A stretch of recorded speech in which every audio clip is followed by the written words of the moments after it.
नासिन जदीद दौर में नऊ नस्ल क़दीम लोग साज़न खां नावाकिफ़ थींदो पियो वञे। उते वरी हुकूमती सरपरस्ती न हुजण सबबि सुरंदो वॼाईंदड़ बि आङुरियुनि ते ॻणण जेतिरा बि न बचा आहिनि। इन हवाले सां ख़ैरपुर मां पेश आहे शकील जामरी जी रिपोर्ट।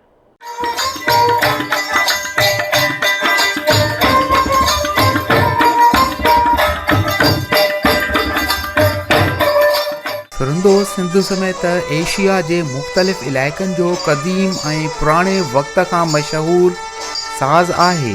सुरंदो तारुनि वारे साज़ जो क़िस्म आहे। ही काठ जो ठहियल हूंदो आहे।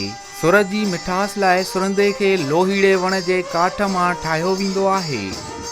उन खां सवाइ टाली ऐं बाहण जे काठ मंझां बि ठहंदो आहे। सुरंदो वॼाइण वारी लार लय जे काठ मां जोड़ी वेंदी आहे, जंहिं में सुरनि लाइ घोड़े जे पुछ जा वार ॿधा वेंदा आहिनि। हिक हथ सां लार हलाइबी आहे ऐं ॿिए हथ सां सुरंदे जूं तारूं छेड़ियूं वेंदियूं आहिनि ऐं मधुर सुर चिड़ी पवंदा आहिनि। सुरंदे में 11 खां 13 तारूं हूंदियूं आहिनि। सुरंदो ऐं उनखे वॼाईंदड़ सिंध में अणलभ थी रहिया आहिनि। उन हवाले सां सुरंदे नवाज़ फ़कीर मोहम्मद इब्राहिम ख़ुश्क आवाज़ टीवी सां ॻाल्हाईंदे चयो त असांजो नालो फ़कीर मोहम्मद इब्राहिम पाण ज़ात जो ख़ुश्क आहियां ऐं हे जेको असांजो जेको साज़ आहे क़दीमी साज़ आहे ऐं हिन साज़ खे सॼी दुनिया हिन खे पसंदि बि कयो वेठो आहे ऐं लोको साज़ आहे असांजो। ऐं इन साज़ खे एतिरो असां हिन साज़ खे हुकूमत बचायो वञे जीअं असां हिन साज़ खे अॻिते बि उजारे सघूं।